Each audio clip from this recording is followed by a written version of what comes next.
there is a difference between hearing and listening. Ano ang pagkakaiba? Hearing is... Alleluia, Alleluia.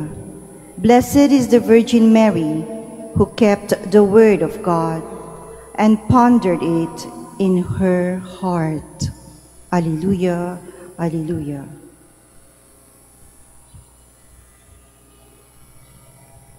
The Lord be with you. And with your spirit. A reading from the Holy Gospel according to Luke. Glory to you, O Lord. The mother of Jesus and his brothers came to Jesus, but were unable to join him because of the crowd.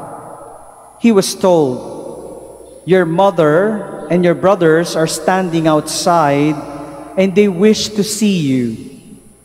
Jesus said to them in reply, "My mother and my brothers are those who hear the word of God and act on it." My brothers and sisters, the Gospel of the Lord. Praise to you, Lord Jesus Christ. Please be seated. Tayo pong lahat, mga kapatid, ay magkakapamilya.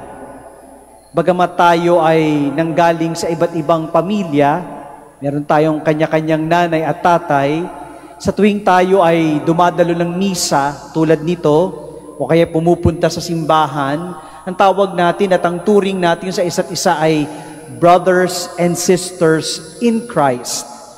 Sapagkat yun naman ang totoo, tayong lahat po ay nanggaling sa Diyos. Tayong lahat ay magkakapatid kay Kristo. Subalit, alam po natin ang isang pamilya ay tunay na nabubuo kapag sila ay nagkakaisa ang puso. May isang isip at puso patungo sa Diyos. Yun ang ideal ng sambayanan ng Diyos. Magkakaisa ng isip at puso. Higit sa lahat, tayo ay nagkakaisa ng puso. Paano nagkakaisa ang puso natin? Pinag-iisa ito ng salita ng Diyos. Kung ano yung ating napakikinggan, pinagninilayan, isinasa puso. At ang lahat ng ating isinasa puso, mas madaling maisabuhay. Sapagkat tinatanggap mo ng buong buo. Kapag tinanggap natin ng buong buo ang turo ni Kristo, mas nagiging kawangis natin siya. Hindi nga po ba bilang isang pamilya, magkakamuka ang mga magkakapamilya, magkakamuka ang kanilang mga itsura, ang kanilang pagsasalita, ang kanilang paggalaw. Merong pagkakaisa, may wangis ng Diyos. Nagiging makatotohanan yan kapag tayo po unang-una ay marunong makinig. Sapagkat sa pakikinig po natin, naiintindihan ang turo ng Diyos. Kaya nga malaking bahagi o importanteng bahagi ng misa ay ang bahagi ng liturhiya ng salita. Kaninong salita ang ating pinakikinggan at kaninong salita ang ating pinagninilayan? Walang iba kundi ang salita ng Diyos. Kaya nga po, sa tuwing ito'y pinapahayag sa misa, tayo'y tumatayo, tayo'y nagbibigay galang. Bakit? Sapagkat hindi lamang ito salita ng tao, ito'y salita ng Diyos. Salita ng Diyos na nilimbag, na isulat, kaya nga meron tayong Biblia, upang sa ganun, huwag makalimutan ng tao ang lahat ng bili ng Diyos. Sapagkat ang bili ng Diyos ay mahalaga, upang tayong lahat ay magtamo ng kaligtasan. Mahalaga para sa ating mga anak ng Diyos, upang tayo'y makapamuhay ng may kabanalan. Kapag hindi natin alam ang salita ng Diyos, mahirap nating maunawaan ang kanyang dakilang pag-ibig sa ating lahat.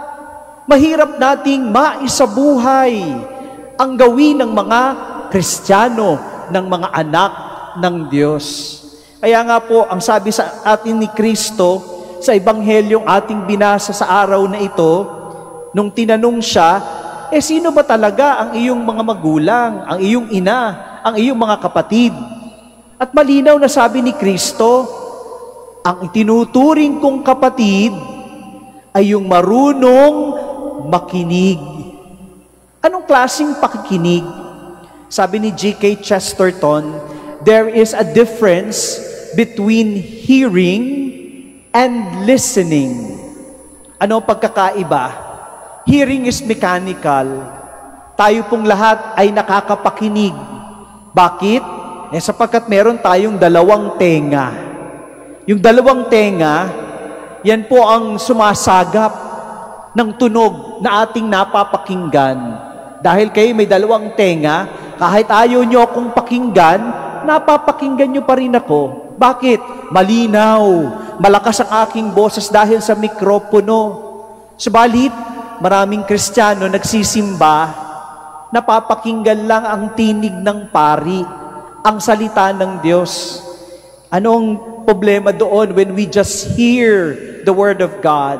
Kadalasan, pumapasok sa kanan, lumalabas din agad sa kaliwa. Kaya nga pagkatapos magsimba, hindi na alam kung anong gagawin. Nalimutan na ang lahat ng ipinagbili ng Diyos sa pamamagitan ng kanyang salita. Bakit? Pumasok sa kanan, lumabas sa kaliwa. Sa ating pakikinig ng salita ng Diyos, upang tayo'y lubusang maging pamilya ng Diyos, huwag lang natin gamitin ang dalawa nating tenga. Sapagkat ang pinakamahalaga ay yung ikatlo. Ano po yung ikatlong tenga? Pagsamahin natin ang ating kanan na tenga at ang ating kaliwang tenga, ito po ang ikatlo. Ang ikatlong tenga, ang pinakamahalagang dapat nating paganahin sa ating pakikinig. Sapagkat kapag pinagana natin ang ikatlong tenga, ang ating puso, ang pakikinig natin ay may pangunawa. Pag naunawaan natin, napagnilaya natin ang dakilang pag-ibig ng Diyos, mas atin po itong maisa sa buhay bilang mga Kristiyano. Ito yung dahilan kung bakit ang dami-daming Katoliko na Kristiyano dito sa ating bansa, pero talamak naman ang graft and corruption. Ito ang dahilan kung bakit napakadaming nagsisimba tuwing araw ng linggo, nagpupunta dito sa Basilica Minore ng Our Lady of Manaoag, subalit marami pa ring mga Katoliko ang hindi alam ang gagawin sa kanilang pananampalataya, hindi alam at nauunawaan ang kahalagahan ng mga sakramento. Bakit? Sapagkat hindi tayo marunong makinig. Ano ang turo sa atin ni Inang Maria? Sana sa ating pagdidebosyon kay Inang Maria ng Manaoag, ituro din niya sa atin ang tamang pakikinig. Yung kanyang pakikinig na hindi lang gamit ang dalawang tenga, kundi gamit ang kanyang puso. She pondered everything in her heart.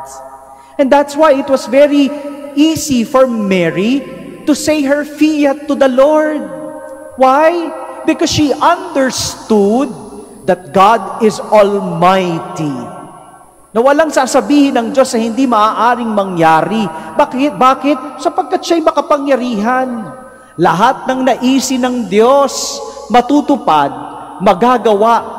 Kaya nga hindi nagdalawang isip si Maria sa kanyang pagsabi ng oo sa plano ng Diyos, sapagkat siya'y naniniwala. Itinanim niya sa kanyang mga puso ang kanyang mga napakinggan. At dahil labis niya itong naunawaan, hindi mahirap para sa kanya ang sumunod sa turo at sa utos ng Diyos. Mga kapatid, ito po ang isang bagay na itinuturo sa atin ni Inang Maria sa araw na ito upang tayo'y tunay na maging kapamilya ni Kristo. Matuto tayong makinig gamit ang ating puso.